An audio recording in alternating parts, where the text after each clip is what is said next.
Goche Roy, here to read you another story about Clovis Crawfish. This one is Clovis Crawfish and Silvie Sulphur. Now, Clovis Crawfish, remember, he's my awesome crawfish bayou friend who lives on a swamp similar to the one right here behind me. And this is a tale about him and his friend Silvie Sulphur. You guys know what a sulphur is? It's those pretty yellow looking butterflies that we see flying around down here in South Louisiana.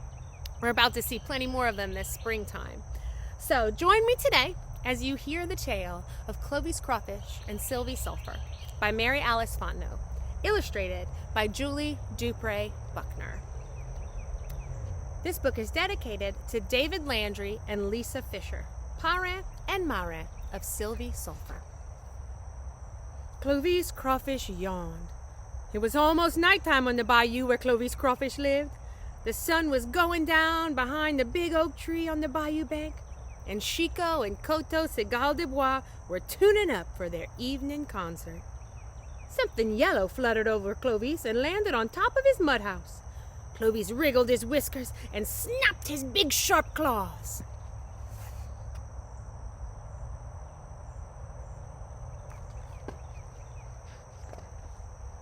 Quoi c'est ça? Clovis Crawfish asked, which means, what is that? In Cajun French. My name is Silvie, the yellow stranger said. I am a sulphur. Bonjour, Silvie Sulphur, Clovis Crawfish said. You surely look like a butterfly to me.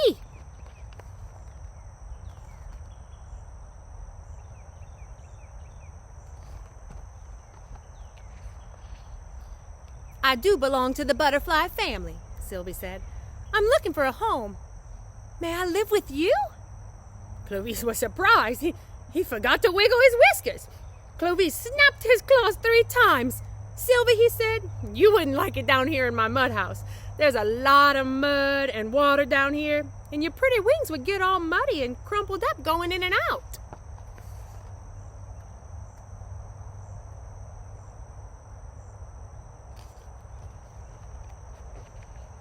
Just then, Henri Hibou, the big owl, poked his head out of his hollow tree home.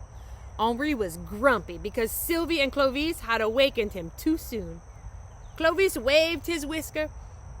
Maybe you can share Henri Hibou's hollow tree house, said Clovis. Henri is never there at night. He hunts all night, and he sleeps all day. And that's when you are out looking for flowers.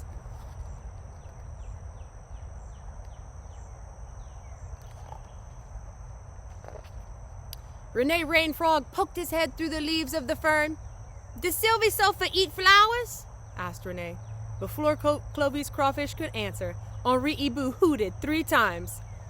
You're welcome to share my house, he told Silvie Sulphur. Just be careful not to walk over my feet. My toes are very ticklish. Maurice Mosquito Hawk flew in and lit on a thistle. Bonjour, Silvie, said Maurice. Do you eat mosquitoes? We have lots and lots of mosquitoes here.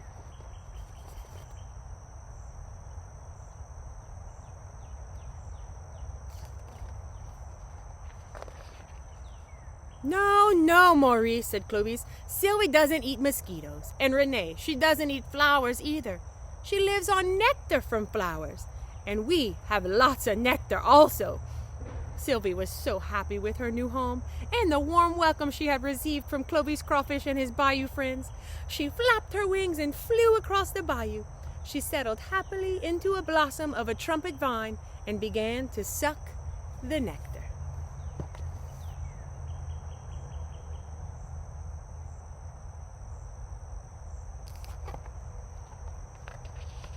Just then, a cloud covered the bayou, and the wind began blowing the cattails back and forth. Clovis Crawfish felt his big raindrop splash on his head. He wiggled his whiskers and snapped his big sharp claws. Lizette Lizard, who had almost reached the bottom of the oak tree trunk, scurried back up and under the branch. Maurice Mosquito Hawk took shelter under the thistle leaf. Maurice, cried Clovis, we must find Silvie. If the rain comes down hard, her pretty yellow wings will be ruined and she won't be able to fly.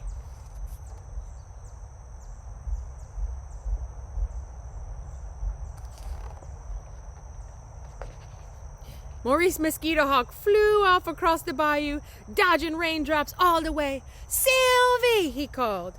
Silvie Sulphur backed out of the trumpet blossom and looked to see who was calling her. "There you are," said Maurice. "Follow me."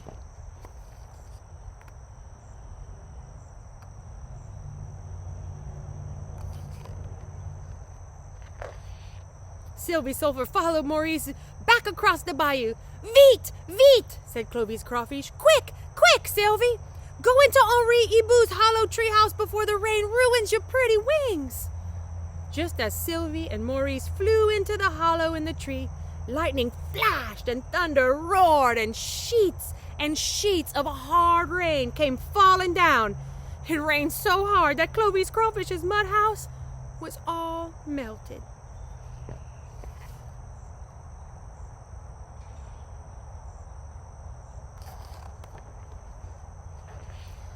Then, as soon as it had come, the shower was over. The setting sun came back out from behind the cloud, and Lisette Lizard came back down the tree trunk. Renee Rain Frog stopped singing his rain song. Maurice Mosquito Hawk and Silvie Sulphur came out of Henri Hibou's hollow tree house and flew around and around Clovis Crawfish's mud house. "Oh, Clovis," said Silvie, "you helped me to find a home, and now yours is all ruined."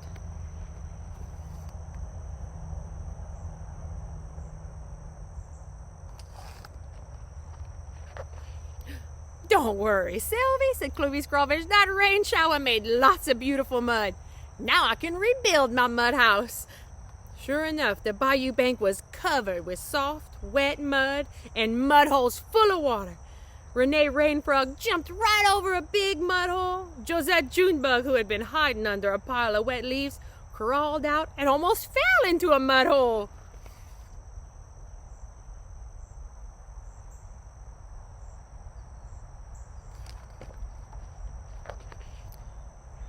"Venez ici, tout le monde," said Clovis Crawfish, which means "come here, everyone," in French. "All of you can give me a coup de main, a helping hand. We need to get rid of this mud hole before one of my small friends falls into it. We'll use the mud to repair my melted mud house. Then we'll fill up the empty hole with Spanish moss." Andrew Armadillo was the first to go to work. Suzanne Squirrel pulled a pile of Spanish moss from the limbs of the big oak tree.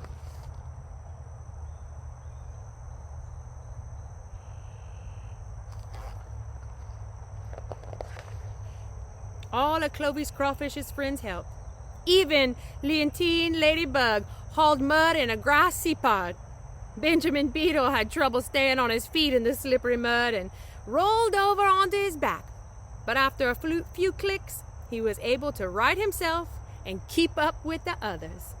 As they worked, Silvie Sulphur sang La Nouvelle Maison, words and lyrics by Julie Fontenot Landry.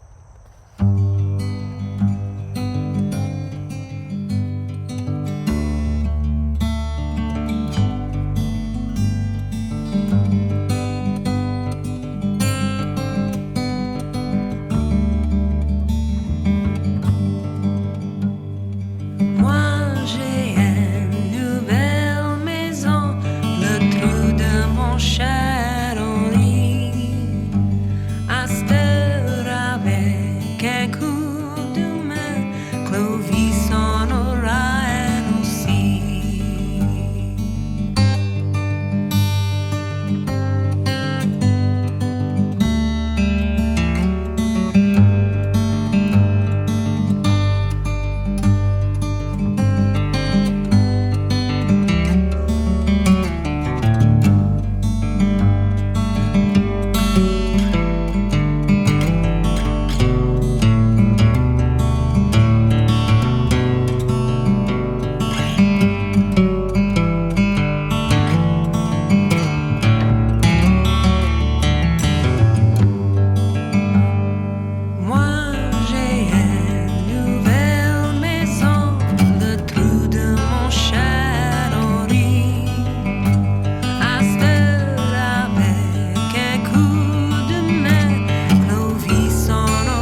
you, friends, for listening to another wonderful story about Clovis Crawfish with me today.